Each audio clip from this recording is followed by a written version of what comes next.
Blindfire is a brand new tactical FPS set in pitch dark environments where players must utilize sound and clever limited sources of light to hunt down and kill their enemies in head-to-head PvP.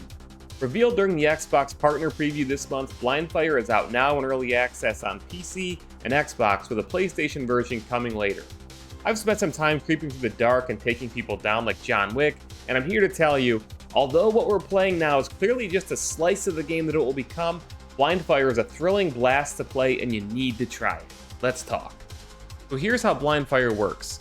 You can choose to queue in a free-for-all, a team-based game mode, or a quick play, which puts you in the first game possible, whatever comes up. Right now, the main game mode is round-based with just a single life per round, kind of like Call of Duty's gunfight mode or Counter-Strike but without a bomb. It's straight up head-to-head PvP action on pitch black maps, which is what sets Blindfire apart. So how does the darkness work? Blindfire is designed so that you can only really see the geometry of the map by default, which is also black. When you fire your weapon, obviously it has a muzzle flash and enemies and teammates alike will see that. There are also limited and sporadic sources of light on the map, such as police car lights rotating around, sparks from electrical sources, or maybe a spotlight which slowly moves across the map. Your objective is clearly to avoid the light while using sound and these bits of light to find and kill your opponents before they do it to you. There's also explosive barrels on many of the maps, which come in handy for both killing players and creating short, large, limited sources of light via explosions. I would describe Blindfire's gameplay as a mix between something like a tactical shooter like Counter-Strike or Rainbow Six, blended with that feeling of stealth and hunting. You need to utilize different senses and gameplay patterns than you do in your average FPS, which makes it not only unique, but a ton of fun. I found myself very immersed and focused the entire time that I played Blindfire, and what I was playing was very new and exciting and required different thoughts and actions on my part, somebody who plays a ton of FPS games, which you'll find videos about on this channel, of course. The maps in Blindfire Early Access are all relatively similar, with different flavor to them, such as cover, light sources, high ground, and the like. There's obviously a ton of room for expansion and improvement in this regard, which will surely come in time. More on Blindfire's roadmap later, because it's already out. The gunplay in Blindfire is relatively basic but serviceable.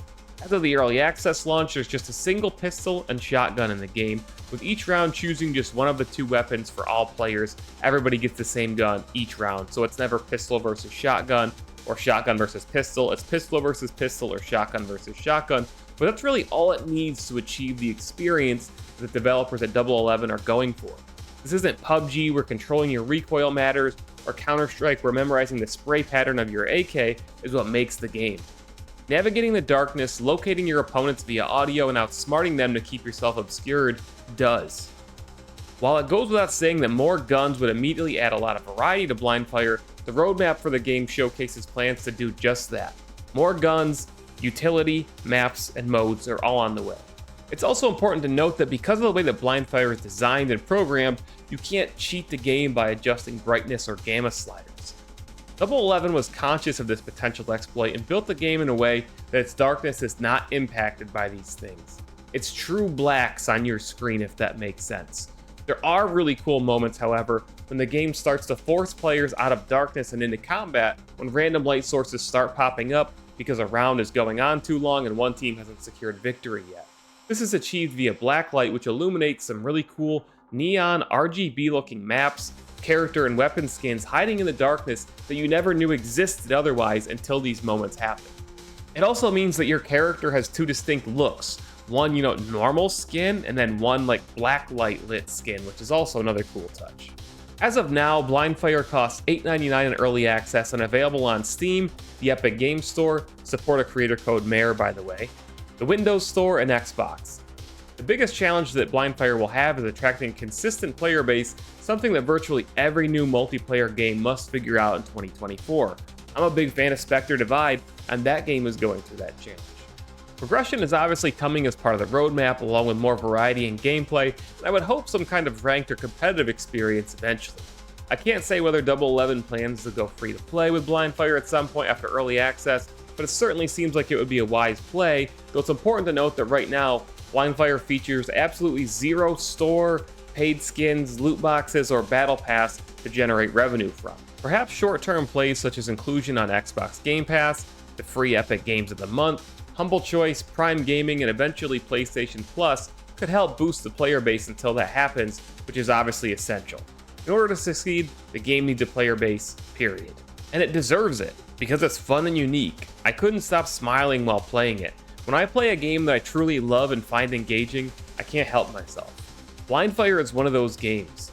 I don't care if it has 8 or 8 million players. I'm here to tell you that the core of the game is super fun and engaging, and the concept is brilliant, fun to play, period.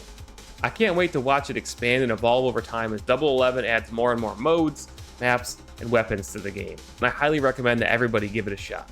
Until the next video, we'll see you guys later. Mayor Reynolds out.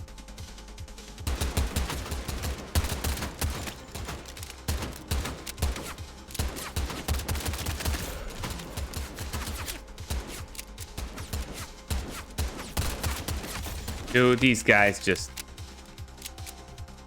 Mayor Wick is hunting. Oh my god.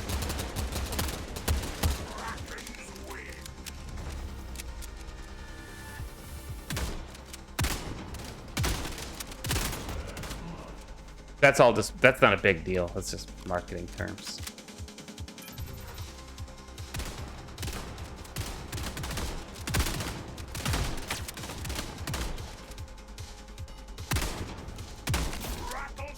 Dude, that's so much fun.